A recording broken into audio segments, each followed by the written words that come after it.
Hi hello beautiful souls. இது முருகன் யுகம் இல்லையா? இது சஷ்டி விரதம் ரொம்ப பிரபலமா இன்னைக்கு மூல முடுக்கெல்லாம் நெறையா பேர் முருகனோட யுகமா இருக்கிறதுனால கலியுக தெய்வம் முருகன கும்பிடுறாங்க. நான் இந்த 6 நாளைக்குள்ள இந்த அழகான மயில நான் பார்த்தேன்.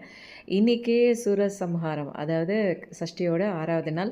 இன்னைக்கு வந்து பயங்கர கோலாகலமா எங்க வீட்டுக்கு அருகாமையில இருக்கக்கூடிய ஒரு முருகன் கோயில்ல அப்படியே ஜனங்களோட அந்த ஒரு ஆர்ப்பரிப்பு, அந்த சந்தோஷம், இந்த ஒரு நிகழ்வ பார்க்கும்போதே அந்த முருகன் வந்து இந்த இந்த சூரபத்மன வந்து அழிக்கும்போது எவ்வளோ சந்தோஷமா இருந்தது தெரியுங்களா? நமக்கு இருக்கிற நம்மள சுத்தி இருக்கிற அந்த நெகட்டிவ் எனர்ஜிலாம் என்னை விட்டு போன மாதிரி ஒரு சந்தோஷம். கண்லேருந்து தண்ணியே வந்துருச்சு.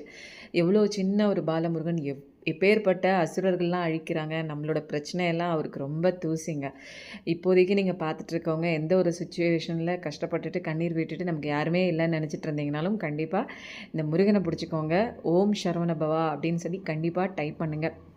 ஏன்னா, நம்மள வந்து நமக்கு தெரியாதுங்க. நம்மள சுத்தி என்ன விதமான ஒரு விஷயம் போயிட்டுருக்குன்னு தெரியாது.